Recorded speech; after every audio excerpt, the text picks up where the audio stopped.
देखेंगे कि basic accounting procedure, ठीक है, कि हमारा अकाउंटिंग है जो कहाँ से स्टार्ट होता है और कहाँ पर खत्म होता है, ठीक है। सबसे पहले जर्नल बनेगा, फिर लेजर बनेगा आपका, फिर ट्रायल बैलेंस बनेगा, ठीक है। तो एक एक करके देखेंगे, लेकिन जर्नल बनाने से पहले, ठीक है, जर्नल बनाने से पहले कुछ रिक्वायरमेंट है आपकी, जैसे कि ट्रांजैक्शन जब होगा, ठीक है, उसके बाद ही आपका क्या बनेगा, जर्नल बनेगा। जब तक ट्रांजैक्शन नहीं होगा तब तक जर्नल नहीं बनेगा। इसका मतलब क्या हुआ कि ट्रांजैक्शन कहाँ से पता चलेगा हमें, कोई ना कोई डॉक्यूमेंट होना चाहिए आपके पास। क्या होना चाहिए, डॉक्यूमेंट। उस डॉक्यूमेंट से ही हमें पता चलेगा कि हमारा ट्रांजैक्शन है जो हुआ है और हमने इसकी अब एंट्री करनी है, ठीक है। सो अब देख लेते हैं कि हमें वो डॉक्यूमेंट कौन कौन सी चाहिए।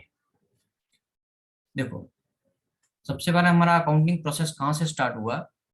Accounting process starts with identifying the transaction to be recorded. सबसे पहले हमने देखना कि ट्रांजैक्शन को आइडेंटिफाई करना है, ठीक है, जिसको हमने रिकॉर्ड करना है इन the books of accounts. Accounting identify only those transaction and events which involve money, ठीक है। मैंने पहले ही बताया आपको कि ये कौन से ट्रांजैक्शन रिकॉर्ड करने हैं जहां पर मनी इन्वॉल्व है, ठीक है। जहां पर मनी इन्वॉल्व नहीं है तो वो ट्रांजैक्शन आपका रिकॉर्ड नहीं होगा। They should be of financial character, ठीक है। Business transaction should be supported by documentary evidence, ठीक है।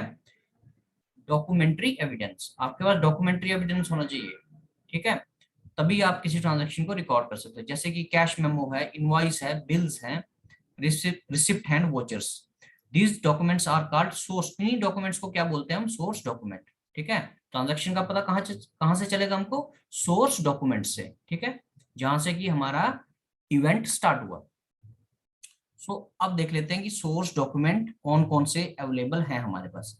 Source document are the evidences of business transaction which provide information about the nature of the transaction, ठीक है, जिससे कि हमें पता चलता है कि किस टाइप का ट्रांजैक्शन हुआ है, ठीक है। जैसे कि बिल वगैरह है, उससे हमें क्या पता चलता है कि आपने क्या खरीदा है, ठीक है, या क्या सेल किया है, ठीक है। सो उस पे हमें डेट पता चलती है और कौन कौन सी पार्टीज इन्वॉल्व है, ठीक है। Transactions are recorded in the books of accounts when they actually take place and are duly supported by the source document, ठीक है। ट्रांजैक्शन कब रिकॉर्ड होगा, जब वो एक्चुअल में ट्रांजैक्शन हुआ होगा, ठीक है। और वो कहां से पता चलेगा, सोर्स डॉक्यूमेंट से। According to verifiable objective principle, ठीक है, एक प्रिंसिपल है आपका objective principle, each transaction recorded in the books of accounts should have adequate proof to support it, ठीक है। जो भी ट्रांजैक्शन आप रिकॉर्ड करेगा उसका सपोर्ट होना चाहिए, ठीक है, सपोर्ट डॉक्यूमेंट्री प्रूफ उसका होना चाहिए। अगर डॉक्यूमेंट्री प्रूफ नहीं है तो वो ट्रांजैक्शन आप रिकॉर्ड नहीं कर सकते। These supporting documents are called the written and authentic proof of the correctness of the recorded transaction. These document are required for audit and tax assessment, ठीक है। ऑडिट के लिए हमें या टैक्स असेसमेंट के लिए ये सारे डॉक्यूमेंट हमको चाहिए। तो सबसे पहला कौन सा है हमारा, cash memo.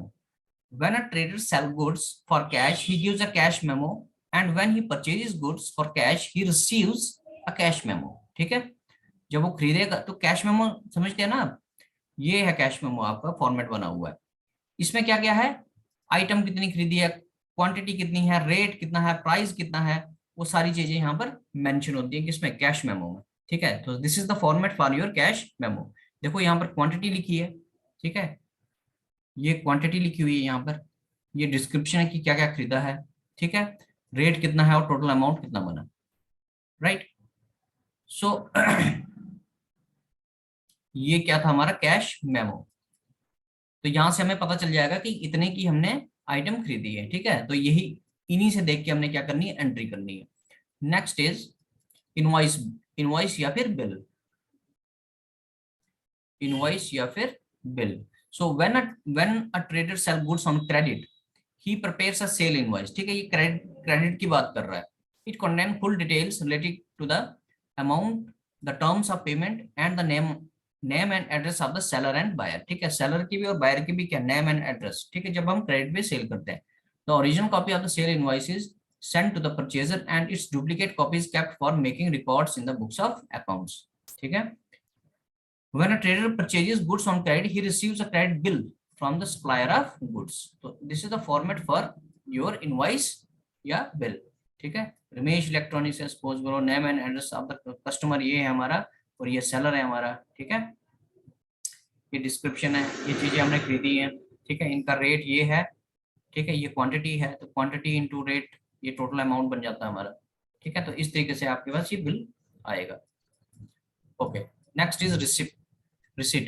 When a trader receives a cash from a customer, he issues a receipt containing the date, amount, and the name of the customer. ठीक है, the original copy is handed over to the customer, and the duplicate copy is kept for record. In the same way, whenever we make payment, we obtain a receipt from the party to whom we make payment. ठीक है, receipt means जैसे आप बाजार गए, वहां से कुछ सामान खरीदा आपने, तो जो आपको बिल मिलता है, that is called receipt. So this is basically the your receipt का format. Debit note. Okay. When we return goods to supplier, we prepare a debit note and it is sent to the supplier along with return of goods, right? So it is a source document which contain date of transaction, name of account which is debited, the amount, and the reason for debit. A duplicate copy of debit note is sent retained by us. ठीक है। When we return goods, जब return करते हैं goods, तब ये debit note बनाया जाता है। Credit note when goods are received back from customer, जब हमने क्या किया, कस्टमर से गुड्स क्या किए, वापस लिए हैं, तो उसको हम क्रेडिट नोट इशू करते हैं। And credit note is sent to him indicating the customer account has been credited in our books. Duplicate copy of the credit note is retained for the record purpose, right? Next is pay in slip. Is a form of available in bank and is used to deposit money into the bank account. ठीक है, ये bank में use होती है, आपके आपने bank में पैसा डिपॉजिट करना है, तो आप पे इन स्लिप यूज करते हो। Each pay in slip has a counter foil which is return to the depositor. ठीक है, एक काउंटर फॉइल होती है, उसके साथ छोटी सी, उसको वो कौन लेके जाता है, डिपॉजिटर, कस्टमर। ठीक है, the source document relates to bank transaction. ठीक है, ये किससे रिलेटेड है, बैंक से। बैंक में इशू होती है ये pay in slip. It gives details regarding date, account number, amount deposited, cash, cheque, name of the account holder. ठीक है, नेक्स्ट इज ये आपकी ये बैंक का है। ठीक है, इस तरीके से होती है, यहाँ पर डिटेल लिखते हो आप अपनी। ठीक है, ये बैंक रख लेता है, ये बैंक कॉपी है, इस पे लिखा भी होगा कहीं पे बैंक कॉपी, नहीं लिखा, हाँ नहीं लिखा इस पे। और ये है आपकी कस्टमर की कॉपी। ठीक है, ये कस्टमर को वापस दी जाती है स्टैंप करके और साइन करके इस पे, और ये बैंक रख लेता है अपने पास। So next is cheque. A check is a document in writing drawn upon a specified banker to pay a specified sum to the bearer or the person named in payable on demand। ठीक है, check हम लिख के देते हैं, ठीक है, किसी को, और बैंक उसको क्या करता है, उस डेट पे उसकी पेमेंट कर देता है। ठीक है, ये चेक का फॉर्मेट है, चेक तो सबको ही पता है। और आग नेक्स्ट है आपका voucher. Voucher is a written document in support of business transaction.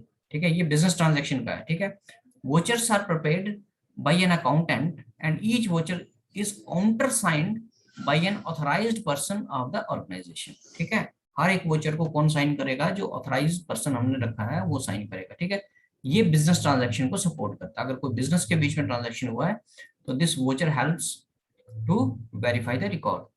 ये आपका पेमेंट वोचर है। ठीक है, इस तरीके से वो वोचर बनता है, जिसका फॉर्मेट है। ठीक है, बाकी इसके कॉलम्स दिए होंगे क्या क्या आता है इसमें। ठीक है, सीरियल नंबर है वगैरह वगैरह, वो सारी चीजें होती हैं इसमें। नेक्स्ट है आपके पास types of voucher, cash voucher और दूसरा नॉन कैश वोचर। ठीक है, कैश वोचर क्या है, which record cash transaction, simple सा। Non cash voucher which record non cash transaction such as credit, sale, bad debts वगैरह वगैरह। ठीक है, ये सारी चीजें रिकॉर्ड करता है।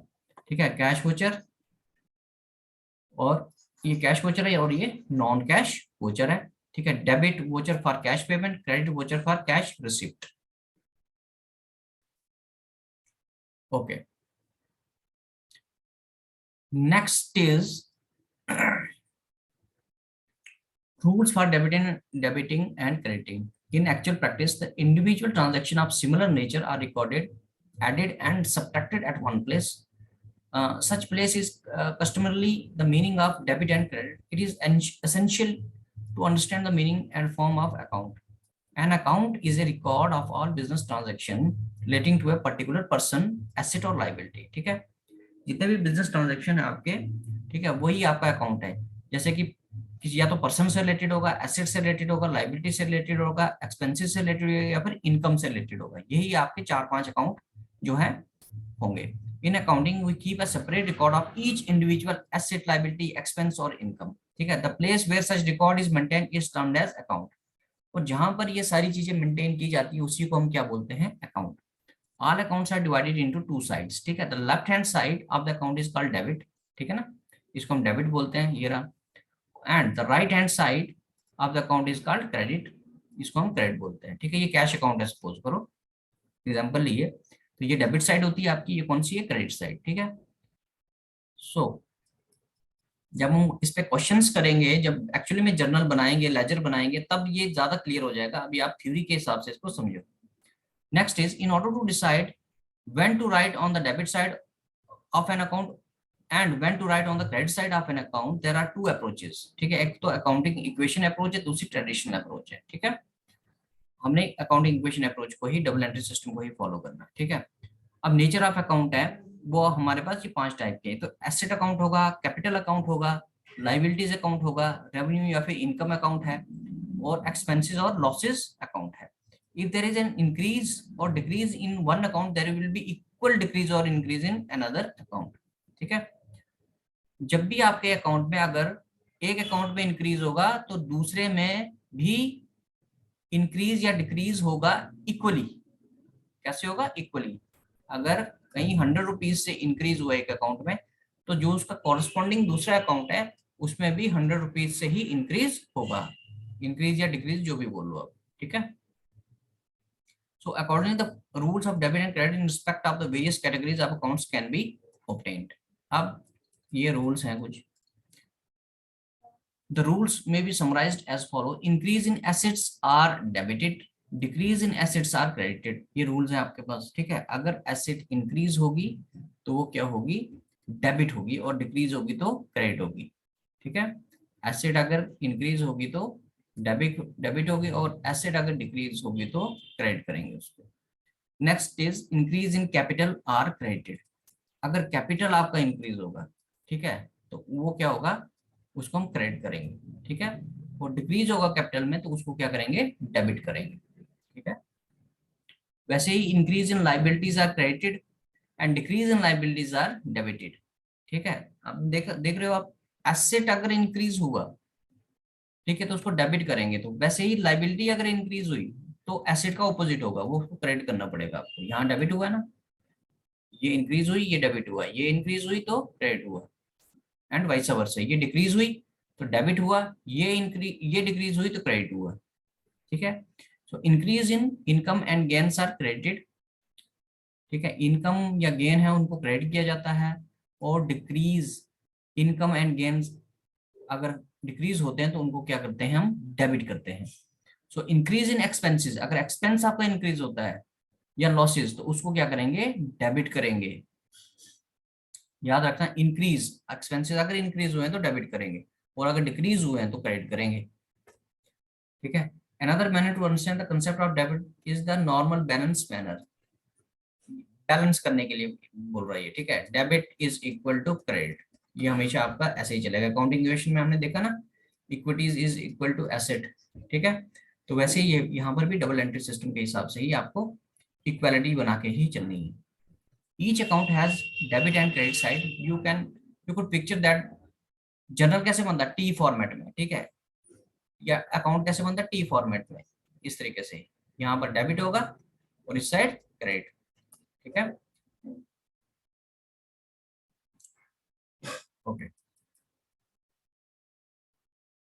सो अगर हम इसको सम अप करें सारे को, तो देखो इस तरीके से निकला है कि एसेट इन नॉर्मल बैलेंस का बैलेंस शीट में डेबिट होता है। ठीक है, लेकिन अगर इंक्रीज हुई है तो डेबिट करेंगे, डिक्रीज हुई है तो क्रेडिट करेंगे। वैसे लाइबिलिटी, नॉर्मल बैलेंस इनका क्या होता है, क्रेडिट होता है। जैसे ये बैलेंस शीट है सपोज करो, ठीक है, ये क्या आपके पास बैलेंस शीट है, ठीक है, तो इस साइड लाइबिलिटी होती है हमारी और इस साइड एसेट्स। तो लाइबिलिटी का बैलेंस क्या होता है, यहाँ पर आता है लाइबिलिटी साइड, ठीक है, तो इसको हम क्रेडिट बोलते हैं। और एसेट का बैलेंस इस साइड आता है, इसको हम क्या बोलते हैं, ये आपका डेबिट बैलेंस है, ठीक है। वैसे ही कैपिटल का क्या बैलेंस है, क्रेडिट बैलेंस है, लेकिन इंक्रीज होगा तो वो क्रेडिट करेंगे, डिक्रीज डिक्रीज होगा तो डेबिट करेंगे। विड्रॉल, विड्रॉल को हम ड्राइंग्स भी बोलते हैं, ठीक है। और ड्राइंग्स अगर आपकी क्या होंगी, उनका बैलेंस बेसिकली डेबिट होता है, ठीक है, लेकिन अगर इंक्रीज होंगी तो डेबिट होगा, डिक्रीज होगी तो क्रेडिट होगा, ठीक है। अब ये डेबिट क्यों होता है, क्रेडिट क्यों होता है इंक्रीज डिक्रीज के वक्त, ये हम आगे जाके बात करेंगे जब एक्चुअल क्वेश्चन सॉल्व करने स्टार्ट करेंगे। उसके बाद इनकम, इनकम का बैलेंस क्रेडिट है आपका, ठीक है, और जब ये इंक्रीज होगी तो क्रेडिट होगी, डिक्रीज होगी तो डेबिट होगी। वैसे ही एक्सपेंस का बैलेंस आपका डेबिट है, लेकिन जब ये इंक्रीज होगी तो डेबिट होगी, डिक्रीज होगी तो क्रेडिट होगी, ठीक है। ओके, तो तीन टाइप के अकाउंट है आपके पास, वो हमने पिछले लेक्चर में पढ़ा हुआ है, पर्सनल अकाउंट, रियल अकाउंट और नॉमिनल अकाउंट, ये तीन टाइप के अकाउंट है आपके पास, ठीक है। इनके रूल्स भी बताया आपको, पर एक बार रिवाइज कर लेते हैं। पर्सनल अकाउंट का रूल क्या है, debit the receiver, credit the giver, ठीक है। इसलिए जब भी आपने क्वेश्चन करना है तो आपने पहले आइडेंटिफाई करना है कि आपके पास अकाउंट कौन सा है ये, ठीक है, इनमें से आइडेंटिफाई करना है, एसेट है, liability, capital, withdrawal, income, expense, कौन सा अकाउंट है इनमें से, ठीक है। सो पर्सनल में debit the receiver, credit the giver. उसके बाद रियल अकाउंट में debit what comes in, credit what goes out. और नॉमिनल में क्या है, debit all expenses and losses and credit all incomes and gains, ठीक है। अगर आपको इंक्रीज डिक्रीज का पता नहीं चलता तो रूल के थ्रू भी आप पता कर सकते हो, ठीक है। ये जो है ना, एसेट का बैलेंस इंक्रीज होगा तो डेबिट, डिक्रीज होगा तो क्रेडिट, ठीक है। तो इनका अगर सपोज करो कहीं पता नहीं चले तो आपने फिर ये रूल फॉलो करना है, इससे आप पता कर सकते हो कि किसी भी अकाउंट का बैलेंस इंक्रीज होगा, डेबिट होगा, ठीक है, या फिर क्रेडिट होगा, यहाँ से भी आप पता कर सकते हो, ठीक है, रूल के थ्रू। So the books in which transaction are recorded is recorded for the first time from a source document. जहां जब फर्स्ट टाइम हमने रिकॉर्ड करना कहाँ से, सोर्स डॉक्यूमेंट से, उसको बोलते हैं हम बुक्स ऑफ ओरिजिनल एंट्री या फिर primary entry. So journal is one of the book of, journal को हम क्या बोलते हैं, book of original entry in which transactions are originally recorded in chronological order. Chronological means day to day, date wise, ठीक है, date wise, ठीक है, जो पहले हुआ है वो पहले आएगा, जो बाद में हुआ है वो बाद में आएगा, according the principle of double entry system. Double entry system के हिसाब से ही करेंगे, क्योंकि अगर हम डेबिट और क्रेडिट यूज कर रहे हैं तो उस वो डबल एंट्री सिस्टम से ही इवॉल्व हुआ है, ठीक है, वो डबल एंट्री सिस्टम पे ही चलता है। उसके बाद आपका journal, journal is a date wise record of all the transaction with details of the account debited and credited and the amount of each transaction, ठीक है। ये क्या है कि जर्नल है जो हमारा, वो इस तरीके से बनता है, ठीक है, ये फॉर्मेट है आपके जर्नल का। यहाँ पर डेट आती है, ये पर्टिकुलर्स हैं। Ledger folio, ledger folio means ledger, ledger का एक नंबर होता है, ठीक है, लेजर नंबर पर कहाँ पर है ये अकाउंट, ठीक है। ये डेबिट, डेबिट यहाँ पर लिखते हैं और क्रेडिट अमाउंट यहाँ पर लिखते हैं, ठीक है। यहाँ पर जैसे ट्रांजेक्शन लिखेंगे कोई भी, ठीक है, cash account debit to, cash account debit to capital account suppose करो, ठीक है, तो ये 1 लाख यहाँ पर लिख देते हैं और 1 लाख यहाँ पर लिखेंगे, इस तरीके से एंट्री होती है, ठीक है। आगे हमने करनी है एंट्री, और यहाँ पर नरेशन आती है। तो सपोज करो ये हमने capital entry, being capital introduced into the business, ठीक है, ये मैंने ऐसे एग्जांपल ली है, ठीक। तो इस तरीके से हम इसको करते हैं। नेक्स्ट है, ये तो एक्सप्लेनेशन दी है इसने कि क्या क्या, डेट वाले कॉलम में आपने डेट लिखनी है, ठीक है, पर्टिकुलर्स में जो आपका ट्रांजैक्शन है वो लिखना है, डेबिट और क्रेडिट। नरेशन क्या है, narration means after each entry a brief brief explanation, explanation देनी है कि एंट्रीज के बारे में। यहाँ पर हमने क्या किया, कैपिटल लगाई है, वही मैंने लिखा वहां पर कि हमने कैपिटल इंट्रोड्यूस की है बिजनेस में, ठीक है। अब इसके साथ वर्ड जो फॉर या बिंग लगाना जरूरी है स्टार्टिंग में, ठीक है। जब जब भी आपने नरेशन लिखनी है तो आप कैसे लिखते हो, बिंग या फिर फॉर, उसके बाद ट्रांजैक्शन क्या है उसकी डिटेल, ठीक है। जब हम क्वेश्चंस करेंगे और लेजर फोलियो के all entries from the journal are posted into the ledger account, the page number of the और folio number of the ledger, जो नंबर होगा लेजर का उसका नंबर होता है, उसका वो नंबर लिखते हैं हम कहाँ पर, इस फोलियो वाले कॉलम में, ठीक है। डेबिट और क्रेडिट अमाउंट वो आपको पता है क्या है ये। स्टेप्स, स्टेप्स में वही है, मैंने पहले बोला आपको, determine the two accounts which are involve, पहले दो अकाउंट आपने आइडेंटिफाई करने की कौन कौन से इन्वॉल्व है यहाँ पर, ठीक है। अब अकाउंट कौन कौन से हो सकते हैं, या तो पर्सन होगा या रियल होगा या फिर नॉमिनल होगा, ठीक है। फाइंड आउट द रूल, फिर रूल देखना हमने कि डेबिट और क्रेडिट का कौन सा रूल इन पे अप्लाई हो रहा है उन दो अकाउंट्स के ऊपर, ठीक है। उसके बाद क्या, identify which account is to be, फिर देखना हमने कि डेबिट किसको करना और क्रेडिट किसको करना है। Record the transaction in the date column, record the date of transaction, ठीक है, द ईयर। उसके बाद हमने डेट वगैरह लिखेंगे हम, ठीक है। फिर नेम, डेबिट किसको करना है, क्रेडिट किसको करना है, ठीक है। डेबिट जिसको करेंगे उसके साथ, जैसे कैश अकाउंट को डेबिट करना है तो उसके साथ डेबिट लिखना जरूरी है इस तरीके से, ठीक है। सो ये basically write the name of the account to be credit, फिर क्रेडिट जो लिखना हमने उसको लिखना है, लेकिन उसके साथ टू लगाना जरूरी है। Cash account debit to capital account, बस इसको छोड़ दो। उसके बाद फिर अगले वाले कॉलम में हमने क्या लिखना है, अमाउंट कितना कितना है, ठीक है। फिर नरेशन लिखनी है साथ में, ठीक है। जैसे इसने यहाँ पर एक एंट्री की हुई है कि एग्जाम फीस रिसीव्ड ₹15 लाख, तो एंट्री क्या की इसने, यहाँ पर पहले हम डेट लिखेंगे, और तो यहाँ पर डेट नहीं दी हुई है, तो सपोज करो आज डेट है कितनी, आज डेट है 11 अक्टूबर है, तो 11/10/2021, कैश अकाउंट डेबिट, ठीक है। Cash at bank account debit to exam fees, ठीक है। कहाँ से रिसीव की है, एग्जाम फीस, तो ये हमने डेबिट कॉलम में लिख दिया, और ये किस कॉलम में लिखा है, क्रेडिट के कॉलम में लिखा है, ठीक है। ये आपका डेबिट कॉलम है और ये क्रेडिट। तो रूल देखो, debit what comes in, cash आपके पास आया तो हमने यहाँ पर इसको डेबिट किया, एंड क्रेडिट ऑल इनकम्स, इसके थ्रू आया, इनकम्स के थ्रू आया ना।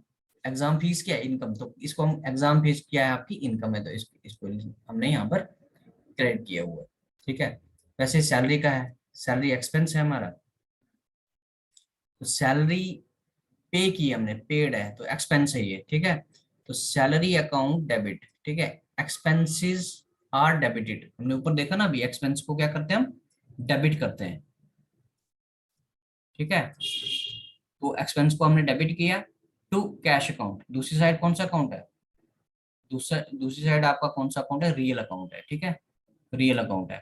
तो आपका कैश यहाँ से बाहर गया हुआ, डेबिट ऑल एक्सपेंसेस, डेबिट ये नॉमिनल अकाउंट है आपका, सैलरी कौन सा अकाउंट है, नॉमिनल, एक्सपेंस है ना, तो नॉमिनल अकाउंट है, और ये कौन सा है, रियल अकाउंट है, ठीक है। तो नॉमिनल अकाउंट का क्या है, एक्सपेंसेस, एक्सपेंसेस लॉसेस को डेबिट करते हैं, तो और इनकम और गेन को क्रेडिट करते हैं। तो एक्सपेंसेस को हमने डेबिट कर दिया, लेकिन दूसरी साइड हमारा अकाउंट कौन सा, रियल अकाउंट है, तो उसका रूल क्या है, debit what comes in, credit what goes out. तो क्रेडिट आपको यहाँ से बाहर चले गया 2 लाख, तो इसको हमने क्रेडिट कर दिया, ठीक है। वैसे और भी ट्रांजेक्शन है, ठीक है। तो जब हम क्वेश्चन करेंगे तो तब आपको समझ में आ जाएगा कि किस तरीके से इसको करना है। So these are the rules regarding journal entries, right. ये कुछ क्वेश्चन इसमें सॉल्व किए हुए हैं, लेकिन हम एक्चुअल क्वेश्चन सॉल्व करेंगे आपकी बुक का, ठीक है।